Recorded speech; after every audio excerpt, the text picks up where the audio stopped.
बारिश के बीच देश के कई राज्यों में इन दिनों आंखों में संक्रमण यानी कि आई फ्लू ने लोगों की परेशानी को बढ़ा दिया है। एकदम से आई फ्लू के मामले बढ़ते जा रहे हैं। ऐसे में अब लोग डरने लगे हैं, लेकिन डरने की जरूरत नहीं है। हम आपको आई फ्लू के लक्षण और बचाव बता रहे हैं। सबसे पहले तो आपका ये जानना जरूरी है कि आई फ्लू होता क्या है और इसके लक्षण क्या हैं। तो आपको बता दें कि अगर आपकी आंखें लाल हैं या फिर आंखों से पानी निकल रहा है या फिर किसी भी तरीके के चुभन है, तो समझ लीजिए कि आपको आई फ्लू की शिकायत है। इसके साथ ही अगर आपकी आंखों में खुजली है, आंखें आपस में चिपक रही हैं या सूजन है या फिर लाइट सेंसिटिविटी है, तो समझ लीजिए कि आपको आंखों का संक्रमण हो चुका है। एक बात का ध्यान रखें कि आंखों का संक्रमण यानी कि आई फ्लू संक्रमित व्यक्ति की आंखों में देखने से नहीं होता, बल्कि सीधे संपर्क में आने से होता है। ऐसे में इन बातों का ध्यान रखना बेहद जरूरी है। आंखों को बार बार ना छुएं और ना ही रगड़ें। हाथों को समय समय पर धोते रहें। आंखों से पानी निकले तो उसे टिश्यू पेपर या फिर रुमाल से पोंछ लें। दिन में 2-3 बार गर्म रुमाल से आंखों की सफाई करें। आंखों में किसी का इस्तेमाल किया हुआ मेकअप बिल्कुल भी ना लगाएं। बाहर निकलने पर चश्मा निकाल कर निकलें। हाथों को सैनिटाइज करते रहें। साफ पानी से दिन में आंखों में 3-4 बार छींटे मारें। कॉन्टैक्ट लेंस लगाने से बचें। दिन में 1 बार आंखों में गुलाब जल की 2-2 बूंदें जरूर डालें। आई फ्लू ਨੂੰ ਲੈ ਕੇ ਲਗਾਤਾਰ ਜਿਹੜੇ ਮਾਮਲੇ ਆ ਉਹ ਸਾਹਮਣੇ ਆ ਰਹੇ। ਪੰਜਾਬ ਦੀ ਗੱਲ ਕਰੀਏ, ਪੰਜਾਬ ਦੇ ਸਰਕਾਰੀ ਹਸਪੀਟਲ 'ਚ ਕਈ ਇਸ ਤਰ੍ਹਾਂ ਦੇ ਮਾਮਲੇ ਸਾਹਮਣੇ ਆਏ ਜਿਹਨੂੰ ਲੈ ਕੇ ਚਾਹੇ ਉਹ ਬਜ਼ੁਰਗ ਹੋਵੇ, ਚਾਹੇ ਉਹ ਛੋਟੇ ਬੱਚੇ ਹੋਣ, ਆਈ ਫਲੂ ਨੂੰ ਲੈ ਕੇ ਕਾਫੀ ਦਿੱਕਤਾਂ ਸਾਹਮਣੇ ਆ ਰਹੀਆਂ। ਅਸੀਂ ਕੋਸ਼ਿਸ਼ ਕੀਤੀ ਹੈ ਜਿਹੜੇ ਸੀਨੀਅਰ ਡਾਕਟਰਸ ਹੈ ਉਹਨਾਂ ਨਾਲ ਗੱਲਬਾਤ ਕਰਨ ਦੀ ਕਿ ਆਖਿਰ ਇਹਦੀ ਕੀ ਪ੍ਰੀਕਾਸ਼ਨ ਹੈ, क्योंकि खास तौर पर देखा गया है कि ये जो आई फ्लू हुण चल रहा है ये पूरे परिवार के लोग भी आ रहे हैं और इस तो किस तरह बचाव असी करना है, किस तरह असी सावधानी जी करनी है वो बहुत जरूरी हो जाता है। क्योंकि लगातार जो केसिज आ रहे हैं, जो डॉक्टर्स ने भी जानकारी दी है कि बहुत सारे केसिज जोड़े हैं लगातार पिछले दिनों तो आ रहे हैं, जिन्होंने लैके अलग तो वार्ड्स जोड़े हैं IOPD के नाल अलग तो वार्ड्स जोड़े हैं उन्होंने बनाया गया है कि ਜਿਹੜੇ ਪੇਸ਼ੈਂਟਸ ਹੈ ਉਹਨਾਂ ਨੂੰ ਕਿਸੇ ਤਰ੍ਹਾਂ ਦੀ ਕੋਈ ਦਿੱਕਤ ਨਾ ਹੋਵੇ। ਸਰਕਾਰੀ ਹਸਪਤਾਲ ਦੇ ਨਾਲ ਹੋਰ ਵੀ ਕਈ ਜਿਹੜੇ ਅਰੇਂਜਮੈਂਟਸ ਸੀਨੀਅਰ ਡਾਕਟਰਸ ਵੱਲੋਂ ਕੀਤੇ ਗਏ ਨੇ। ਸਾਡੇ ਨਾਲ ਸੀਨੀਅਰ ਡਾਕਟਰਸ ਨੇ, ਉਹਨਾਂ ਨਾਲ ਵੀ ਅਸੀਂ ਗੱਲਬਾਤ ਕਰਾਂਗੇ। ਮੈਮ, ਜਿਸ ਤਰ੍ਹਾਂ ਇਹ ਕੇਸਿਸ ਲਗਾਤਾਰ ਆ ਰਹੇ ਆਈ ਫਲੂਜ਼ ਦੇ, ਕਿਸ ਤਰ੍ਹਾਂ ਦੀ ਸਾਵਧਾਨੀ ਜਿਹੜੀ ਹੈ ਉਹ ਵਰਤਣੀ ਚਾਹੀਦੀ ਹੈ, ਸਿੰਪਟਮਸ ਕੀ? ਸਭ ਤੋਂ ਪਹਿਲਾਂ ਸਤਿ ਸ਼੍ਰੀ ਅਕਾਲ। ਮੈਂ ਡਾਕਟਰ ਬਲਵਿੰਦਰ, ਮੈਂ DH ਮੋਹਾਲੀ 'ਚ ਐਜ਼ ਆਈ ਸਪੈਸ਼ਲਿਸਟ ਕੰਮ ਕਰ ਰਹੀ ਹਾਂ। ਤੇ ਪਿਛਲੇ ਥੋੜੇ ਦਿਨਾਂ ਤੋਂ ਆਲਮੋਸਟ ਆਪਾਂ ਹਫਤਾ ਲਗਾ ਕੇ ਕਹਿ ਸਕਦੇ ਹਾਂ ਕਿ ਪੇਸ਼ੈਂਟ ਜਿਹੜੇ ਹੈਗੇ ਕੰਜੰਕਟਿਵਾਈਟਿਸ ਦੇ ਉਹਨਾਂ 'ਚ ਲਗਾਤਾਰ ਵਾਧਾ ਹੋ ਰਿਹਾ ਹੈ ਤੇ ਉਹ OPD 'ਚ ਲਗਾਤਾਰ ਸਾਡੇ ਕੋਲ ਮੋਸਟਲੀ ਅਸੀਂ ਉਹੀ ਮਰੀਜ਼ ਦੇਖ ਰਹੇ ਹਾਂ ਤੇ 2-3 ਦਿਨ ਤੋਂ ਇਹ ਕਾਫੀ ਜ਼ਿਆਦਾ ਮਾਤਰਾ 'ਚ ਪੇਸ਼ੈਂਟ ਆਣੇ ਸ਼ੁਰੂ ਹੋ ਗਏ ਹੈ। ਇਸ ਦੀ ਮੇਨ ਚੀਜ਼ ਹੈ ਕਿ ਅਸੀਂ ਬਾਰ-ਬਾਰ ਆਪਣਾ ਆਈਜ਼ ਨੂੰ ਟੱਚ ਕਰ ਰਹੇ ਹਾਂ। ਕੋਈ ਇਨਫੈਕਟਿਵ ਪੇਸ਼ੈਂਟ ਹੈ ਆਪਣੀ ਆਈਜ਼ ਨੂੰ ਟੱਚ ਕਰ ਰਿਹਾ, ਦੂਜੀ ਜਗ੍ਹਾ ਲਗਾ ਰਿਹਾ ਤੇ ਮੇਨ ਕਾਰਨ ਹੈ ਕਿ ਆਪਣਾ ਫੋਮਾਈਟਸ ਨਾਲ ਉਹ ਚੀਜ਼ਾਂ ਫੈਲ ਰਹੀਆਂ ਬੇਸਿਕਲੀ ਤੇ ਪੇਸ਼ੈਂਟ ਹੈਗੇ ਇਨਫੈਕਟਿਵ ਹੈ ਤੇ ਉਹਨਾਂ ਨੂੰ ਡਾਰਕ ਗੋਗਲਸ ਥੋੜਾ ਯੂਜ਼ ਕਰਨ ਨੂੰ, ਸਾਰਾ ਬੇਸਿਕਲੀ ਸੈਨੀਟਾਈਜ਼ ਕਰਨ ਆਪਣੇ ਹੈਂਡਸ ਤੇ ਸਰਫੇਸ ਦਾ ਬੇਸਿਕਲੀ ਪ੍ਰੀਕਾਸ਼ਨਸ ਇਹੀ ਹੈ ਮੇਨ। ਥੋੜਾ ਜਿਹਾ ਦਿਖਾ ਦੋਗੇ ਕਿਹੜੇ ਕਿੱਥੇ ਜਿਹੜੇ ਵਾਰਡਸ ਹਨ ਤੁਸੀਂ ਬਣਾਏ ਗਏ ਹੋ? ਔਰ ਮੈਮ ਇੱਕ ਸਵਾਲ ਹੋਰ ਇਹਦੇ ਵਿੱਚ ਬਣਦਾ ਹੈ ਕਿ ਆਖਿਰ ਰੀਜ਼ਨ ਕੀ ਰਹਿੰਦਾ ਹੈ ਕਿ ਆਈ ਫਲੂ ਦੀ ਜਿਹੜਾ ਇਹ ਇਨਫੈਕਟਿਡ ਚੱਲ ਰਿਹਾ?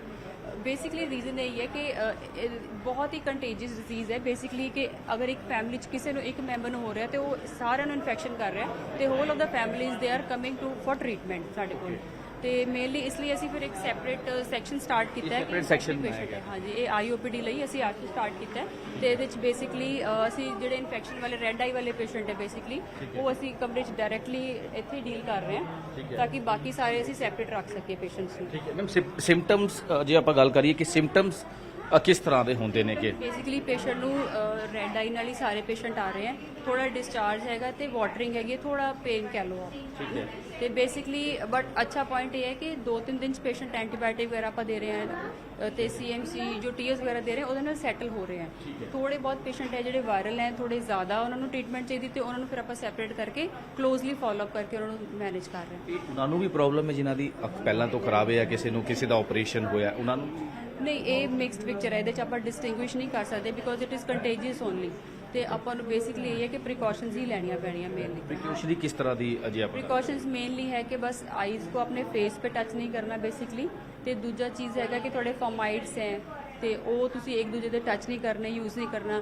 ਫ੍ਰੀਕੁਐਂਟ ਹੈਂਡ ਵਾਸ਼ਿੰਗ ਹੈ ਮੇਨਲੀ, ਹੈ ਨਾ। ਤੇ ਅਗਰ ਤੁਹਾਡੀ ਹੋ ਹੀ ਗਿਆ ਕੰਜੰਕਟਿਵਾਈਟਿਸ ਤੇ ਪ੍ਰੋਪਰ ਐਜ਼ ਡਾਕਟਰ ਐਡਵਾਈਸ ਕਰਦੇ ਆ ਉਹਦੀ ਟ੍ਰੀਟਮੈਂਟ ਲੈਣੀ ਹੈ।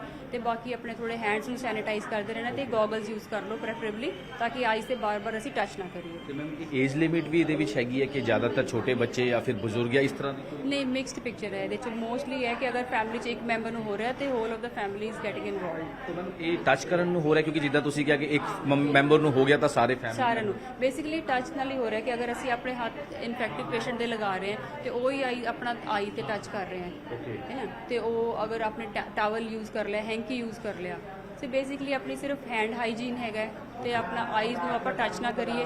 ਤੇ ਅਗਰ ਹੋ ਗਿਆ ਇਨਫੈਕਸ਼ਨ ਤੇ ਗੋਗਲਸ ਯੂਜ਼ ਕਰ ਲਓ। ਤੇ ਮੈਮ ਪੂਰਾ ਰਿਕਾਰਡ ਵੀ ਜਿੱਦਾਂ ਤੁਸੀਂ ਕਿਹਾ ਲਗਾਤਾਰ ਹੁਣ ਕੇਸਿਸ ਜਿਹੜੇ ਆ ਮੇਨਟੇਨ, ਹਾਂਜੀ ਡੇਲੀ ਅਸੀਂ ਉਹੀ ਰਿਕਾਰਡ ਮੇਨਟੇਨ ਕਰ ਰਹੇ ਹਾਂ। ਸਾਰੇ ਇਹ ਸਾਰੇ ਸਾਡੇ ਅਲੱਗ ਡਿਫਰੈਂਟ ਪੇਸ਼ੈਂਟ ਹੈਗੇ ਜਿਹੜੇ ਓਪੀਡੀ ਸਾਰੇ ਇਨਫੈਕਟਿਵ ਪੇਸ਼ੈਂਟਸ ਆ ਰਹੇ ਹਨ। ਓਕੇ ਮੈਮ ਕੁਝ ਐਮਰਜੈਂਸੀ ਦੀ ਵੀ ਕੇਸਿਸ ਇਸ ਤਰ੍ਹਾਂ ਦੇ ਸਾਹਮਣੇ ਆ ਰਹੇ ਜਿਹਨੂੰ ਲੈ ਕੇ ਕਾਫੀ ਪ੍ਰੋਬਲਮਸ ਇਹਨਾਂ ਨੂੰ ਐਡਮਿਟ ਵੀ ਕਰਨ ਦੀ ਗੱਲ? ਐਮਰਜੈਂਸੀ ਚ ਵੀ ਸਾਨੂੰ ਉਹੀ ਡਿਫਰੈਂਟ ਕਾਲਸ ਆਉਂਦੀਆਂ ਕਿ ਸਾਰੇ ਰੈੱਡ ਆਈ ਨਾਲ ਹੀ ਪੇਸ਼ੈਂਟ ਆ ਰਹੇ, ਮੇਬੀ ਥੋੜੇ ਇਨਫੈਕਟਿਵ ਜ਼ਿਆਦਾ ਹੁੰਦੇ ਆ, ਬਟ ਅਦਰਵਾਈਜ਼ ਸੇਮ ਹੀ ਹਰ ਪੇਸ਼ੈਂਟ ਦੀ ਇਹੀ ਸੇਮ ਪਿਕਚਰ ਹੈਗੀ। ਖਾਣ ਪੀਣ ਨੂੰ ਵੀ ਤੁਸੀਂ ਕੁਝ ਸਲਾਹ ਦਿੰਦੇ ਹੋ ਜਾਂ ਐਂਟੀਬਾਇਓਟਿਕਸ ਦੇ ਨਾਲ? ਨਹੀਂ, ਡਾਈਟ ਦੀ ਐਂਟੀਬਾਇਓਟਿਕ ਸਾਨੂੰ ਅਸ ਟੌਪੀਕਲੀ ਦੇ ਰਹੇ ਆ, ਆਈ ਡ੍ਰੌਪਸ ਵਗੈਰਾ, ਉਹਦੇ ਨਾਲ ਹੀ ਪੇਸ਼ੈਂਟ ਠੀਕ ਹੋ ਰਹੇ ਆ। ਤੇ ਪ੍ਰੋਪਰ ਆਪਣੀ ਡਾਈਟ ਤਾਂ ਪ੍ਰੋਪਰ ਰੱਖਣੀ ਹੈ ਸਾਰੇ ਨੇ। ਤੇ ਹਾਂਜੀ ਬਾਈ ਚਾਂਸ ਕੋਈ ਹੈਗੀ ਹੈ ਇਸ ਤਰ੍ਹਾਂ ਦੀ ਫਲੂ ਹੈ ਤਾਂ ਅੱਖਾਂ ਨੂੰ ਤੁਸੀਂ ਗੂਗਲਸ ਵਗੈਰਾ ਜਾਂ ਹਾਂ ਡਾਰਕ ਗੋਗਲਸ ਹੈ, ਤੁਸੀਂ ਉਹ ਥੋੜਾ ਪ੍ਰੋਟੈਕਟਿਵ ਮੈਜਰਸ ਹੈਗਾ ਕਿ ਅਸੀਂ ਉਹਨਾਂ ਨੂੰ ਬਾਰ-ਬਾਰ ਟੱਚ ਨਾ ਕਰੀਏ ਤੇ ਪੇਸ਼ੈਂਟ ਨੂੰ ਥੋੜਾ ਕੰਫਰਟੇਬਲ ਹੋ ਜਾਂਦਾ ਹੈ। ਤੇ ਅਗਰ ਕਿਸੇ ਨੂੰ ਹੋ ਰਿਹਾ ਇਨਫੈਕਸ਼ਨ ਹੋ ਰਹੀ ਹੈ ਤੇ ਉਹ ਫਿਰ ਆਪਣੇ ਡਾਰਕ ਗੋਗਲਸ ਵਗੈਰਾ ਯੂਜ਼ ਕਰ ਸਕਦੇ। ਕਿੰਨੇ ਦਿਨਾਂ ਦਾ ਇਹ ਪੂਰਾ ਜਿਹੜਾ ਹੈਗਾ ਅਫੈਕਟਡ? ਆਲਮੋਸਟ ਇਹਦੇ ਚ ਇਹ ਪੋਜ਼ਿਟਿਵ ਪੁਆਇੰਟ ਇਹ ਹੈ ਕਿ ਆਲਮੋਸਟ ਜਿਹੜੇ ਸਾਰੇ ਕੰਜੰਕਟਿਵਾਈਟਿਸ ਹੈ ਆਲਮੋਸਟ 2-3 ਡੇਜ਼ ਚ ਸੈਟਲ ਹੋ ਰਹੇ ਆ। ਠੀਕ ਹੈ, ਹਾਂਜੀ, ਬਟ ਉਹ ਇਹ ਹੈ ਕਿ ਥੋੜਾ ਮੇਬੀ ਥੋੜੇ ਵਾਇਰਲ ਕੇਸਿਸ ਹੈ ਉਹ ਥੋੜਾ ਲੌਂਗ ਡਿਊਰੇਸ਼ਨ ਦੇ ਹੋਣਗੇ, ਬਟ ਅਦਰਵਾਈਜ਼ ਇਹ ਆਪਣਾ ਹੈ ਕਿ ਥੋੜਾ ਸੈਟਲ ਜਲਦੀ ਹੋ ਰਿਹਾ। ਰੀਜ਼ਨ ਕੀ ਹੈ ਕਿ ਇਸ ਟਾਈਮ 'ਚ ਕਾਫੀ ਜ਼ਿਆਦਾ ਇਹ ਵਾਇਰਲ ਹੋ ਰਿਹਾ ਹੈ? ਕੁਝ ਕੋਈ ਇਸ ਤਰ੍ਹਾਂ ਦਾ ਕੋਈ ਰੇਨੀ ਸੀਜ਼ਨ ਜਾਂ ਇਸ ਤਰ੍ਹਾਂ ਦਾ ਕੋਈ ਹੁੰਦਾ ਹੈ? ਹਾਂ, ਵੀ ਕੈਨ ਸੇ ਦੈਟ ਕਿਉਂਕਿ ਅਸੀਂ ਓਪੀਡੀ 'ਚ ਪਹਿਲਾਂ ਐਵੇਂ ਦਾ ਕਦੇ ਵੀ ਇੰਨੇ ਕੇਸਿਸ ਨਹੀਂ ਦੇਖੇ। ਆਲਮੋਸਟ ਅਗਰ ਆਪਾਂ ਓਪੀਡੀ ਇਸ ਟਾਈਮ ਤੇ ਵੀ ਸੀਜ਼ਨ ਵਾਲੀ ਓਪੀਡੀ ਵੀ ਕਰ ਰਹੇ ਹਾਂ ਤੇ ਉਹਦੇ 'ਚੋਂ ਵੀ ਆਲਮੋਸਟ ਅਗਰ 100 ਪੇਸ਼ੈਂਟ ਦੇਖ ਰਹੇ ਉਹਦੇ 'ਚੋਂ ਵੀ ਚਲੋ ਆਲਮੋਸਟ 5-10 ਪੇਸ਼ੈਂਟਸ ਹੁੰਦੇ ਸੀ ਕੰਜੰਕਟਿਵਾਈਟਿਸ ਦੇ। ਤੇ ਹੁਣ ਜ਼ਿਆਦਾ ਕਿਉਂ ਹੈ ਰੀਜ਼ਨ? ਰੀਜ਼ਨ ਇਹ ਹੈ ਕਿ ਇੱਕ ਤਾਂ ਇੱਕਦਮ ਹਾਈਲੀ ਕੰਟੇਜੀਅਸ ਚੀਜ਼ ਹੈਗੀ ਹੈ ਤੇ ਦੂਜਾ ਮੇਬੀ ਜੋ ਸਾਰਾ ਹੋਇਆ ਦੇ ਲਾਸਟ ਟਾਈਮ ਜਿਹੜਾ ਫਲੱਡ ਵਗੈਰਾ ਸਿਚੁਏਸ਼ਨ ਹੋਈ ਹੈ that can be the reason.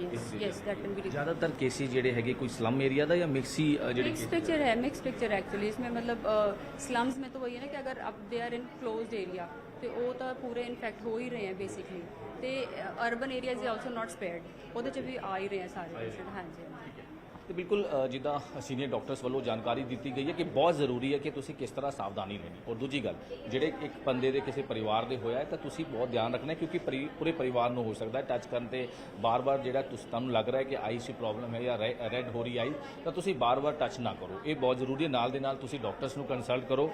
ਸਰਕਾਰੀ ਹਸਪੀਟਲ 'ਚ ਹੁਣ ਅਲੱਗ ਤੋਂ ਵਾਰਡਸ ਜਿਹੜੇ ਹੈ ਉਹਨਾਂ ਨੂੰ ਬਣਾਇਆ ਗਿਆ ਹੈ। ਸੀਨੀਅਰ ਡਾਕਟਰਸ ਦੇ ਨਾਲ ਹੋਰ ਵੀ ਜਿਹੜੇ ਸਟਾਫ ਹੈ ਲਗਾਤਾਰ ਇਹਦੇ ਵਿੱਚ ਕੰਮ ਕਰ ਰਿਹਾ। ਮੋਹਾਲੀ ਤੋਂ ਕੈਮਰਾਮੈਨ ਸਰਪ੍ਰੀਤ ਸਿੰਘ ਨਾਲ ਮਨੋਜ। ਤਾਂ ਬਿਲਕੁਲ ਲਗਾਤਾਰ ਜਿਸ ਤਰ੍ਹਾਂ ਦੀ ਸਿਚੁਏਸ਼ਨ ਹੁਣ ਚੱਲ ਰਹੀ ਹੈ, ਲਗਾਤਾਰ ਜਿਹੜੇ ਕੇਸਿਸ 'ਚ ਵਾਧਾ ਹੋ ਰਿਹਾ, ਆਈ ਫਲੂਜ਼ ਦੇ ਖਾਸ ਕਰ ਜਿਹੜੇ ਕੇਸਿਸ ਆ ਰਹੇ ਹਨ ਉਹਦੇ ਵਿੱਚ ਕਈ ਚੀਜ਼ਾਂ ਦਾ ਧਿਆਨ ਅਸੀਂ ਰੱਖਣਾ ਹੈ ਤੇ ਲਗਾਤਾਰ ਡਾਕਟਰਸ ਵੀ ਕੰਸਲਟ ਕਰ ਰਹੇ, ਲਗਾਤਾਰ ਹੋਰ ਵੀ ਵਾਰਡ ਜਿਹੜੇ ਆ ਬਣਾਏ ਗਏ ਨੇ ਜਿਹਨੂੰ ਲੈ ਕੇ ਲੋਕਾਂ ਨੂੰ ਕਿਸੇ ਤਰ੍ਹਾਂ ਦੀ ਦਿੱਕਤ ਨਾ ਹੋਵੇ। ਮੋਹਾਲੀ ਤੋਂ ਕੈਮਰਾਮੈਨ ਸਰਪ੍ਰੀਤ ਸਿੰਘ ਨਾਲ ਮਨੋਜ ਰਾਠੀ, ਨਿਊਜ਼ 18 ਪੰਜਾਬ।